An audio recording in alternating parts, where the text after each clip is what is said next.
Screwed up everything. Hello, we're back for our final segment. Tom Gibson here with Chuck Augustin.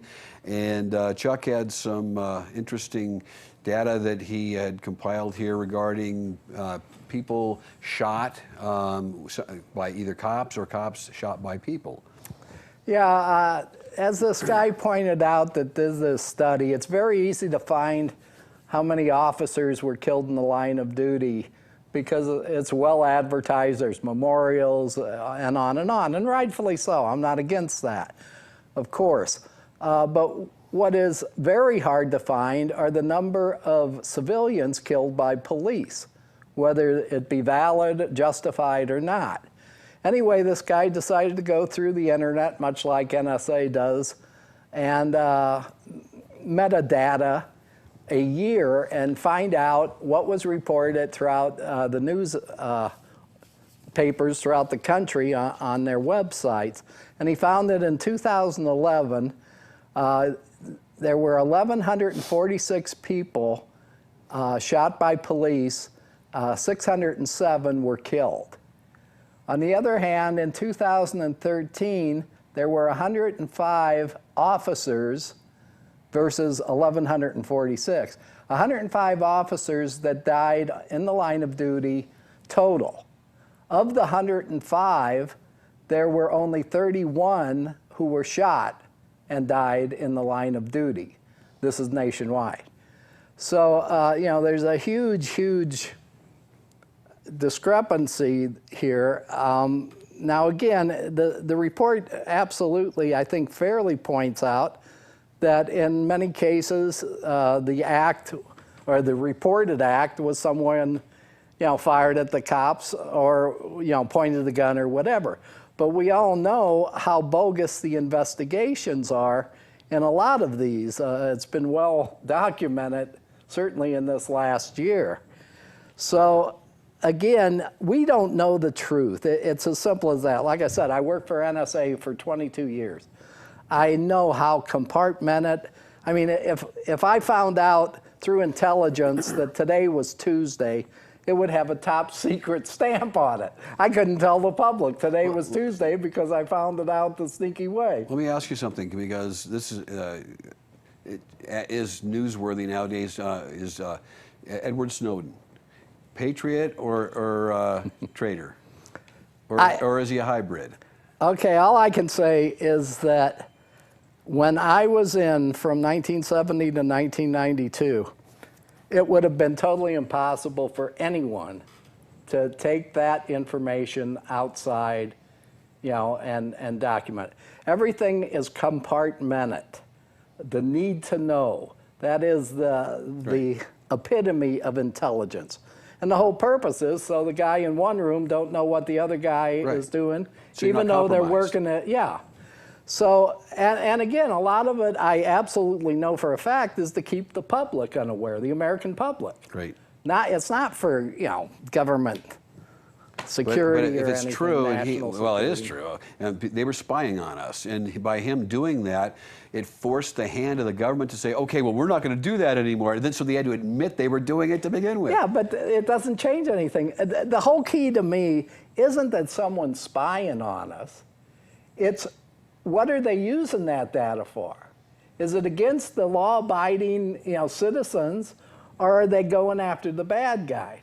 Now, if you look at the drugs and all the rest in this country, you got to know that they're not going after the bad guys if there's $350 billion a year involved. They're all part of that, or you know, and I'm not talking about all cops, all DAs, or whatever. But somebody is either preventing people from investigating, because the intelligence is there. It was there when I was, you know, in the job. And anyone that says this couldn't be put to a stop, it's like terrorism. How do you open your borders and say we're serious about stopping terrorism? Correct. It's crazy. Especially when you're, you know, absolutely mandating people from Syria and that who have been bombing to come to this country. And then Russia and Poland, two, you know, major concerns in the world, they stopped immigration. I mean, Russia wasn't letting a lot of immigration anyway, but the Poles were getting a lot of immigration. I mean, problems with other Eastern European countries, but also from Islamic countries, and they just cut it. They just stopped it, and they don't have those problems anymore. Yeah, absolutely. Ray, you're back on, buddy. Ray the Flagman, I saw the number back on the TV. I said, I'm going to call in one more time. I want to update everybody. You know, Judge Wonker has law and motions on Fridays, and she's been wanding, or her bailiff has been wanding people. It's very insulting and aggravating to see this, the long lines. So I confronted the judge a couple days ago, or yesterday, I guess it was, and she said that will no longer be happening. She's got an apparatus where you walk through, it'll beep, and you won't be wanded. Because it was embarrassing. You had I carry a crucifix in my pocket. Every time I went through, I had to pull it out and prove that it was a crucifix. I mean, this is incredible, all the aggravation, just to get in the courtroom. And then the courtroom would be locked, and you couldn't get into the courtroom for a couple hours. And I did confront her, Tom, about lawyers, that they're walking through. She said, oh, no, they're wanded too. And I says, you haven't been watching, Judge, because the lawyers just walk right in without being wanded. So that's an update. So maybe if you go in on Friday, it's interesting, her law in motion, and you may want to join the court observers in that capacity. The last thing I want to mention, what happened in Florida and Orlando, that the SWAT team stayed out for 3 hours and 15 minutes, and they said, oh, we thought there might be explosives, and we're negotiating. Those people were slaughtered while the cops were waiting outside. I talked to somebody from SWAT locally, and he defended the SWAT team over there, saying, oh, well, there was negotiation and they were going to get in a different way. They knew what the problem was. People bled out because they were shot and they couldn't get medical attention. And this should be brought up, and it's not being brought up on television, and I just think it's a major fact that should be pointed out. And I want to remind you guys, tune the radio on as you're going home. It's a good show tonight. All right, keep the faith, power to people, and thank God we saved the Tigers. Nag, nag, nag. But yeah, I think Ray and Amy both nailed it. Though it's Ray didn't say it, but the false flag again is that you cannot grab power under normal circumstances, and whenever the government wants to change things and get a quick power grab, they'll never get it through the Congress, because Congress is created to have a lot of inertia, and you have to have a lot of reason and a lot of energy to get something passed, or a good reason for it. And whenever you start trying to take people's rights from them, then you're going to get a lot of static. But if there's a horrible thing that happens and everyone is too worried about their political arses, or on the alternative, they're distracted by the situation, and that's what Obama's been hoping for and just ain't getting it. But you know, and thank God there is a Republican.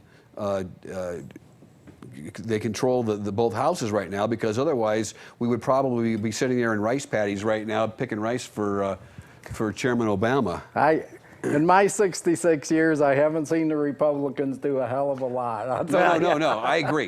They're part of the problem, okay? But they're not as bad. Well, yeah. They'll get us there a lot slower. But there again, let's get rid of the whole philosophy that it's us and them. Judge Wonker and the whole court system should realize Ray Flagman is an asset. Him having guns is an asset to that court. He's not the enemy.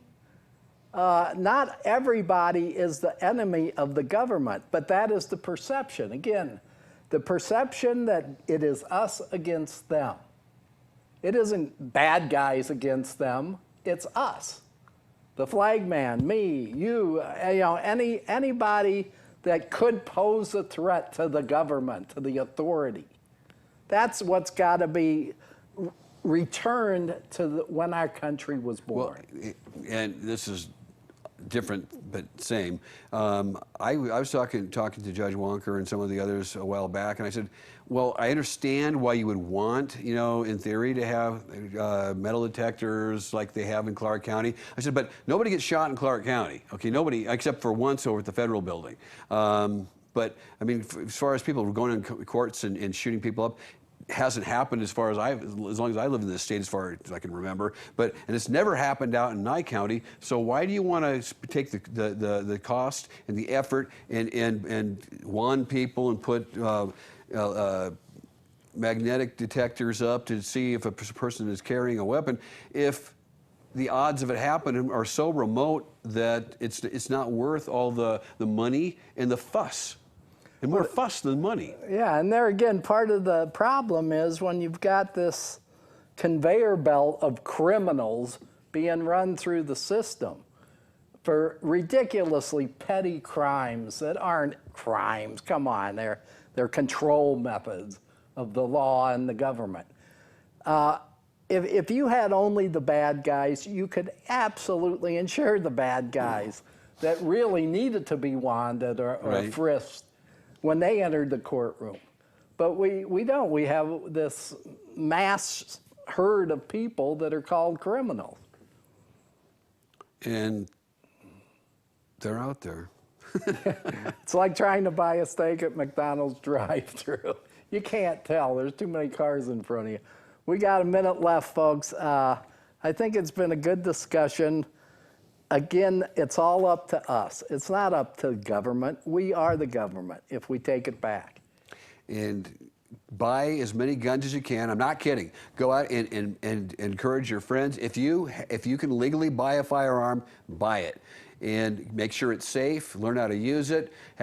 Keep in a trigger lock or a gun safe. But buy guns, because the more you have, the less likely it is that those people can take those guns from us, because that's what they want to do. They want to take your guns so you can't arm yourself, so you can't protect yourself and defend your own rights.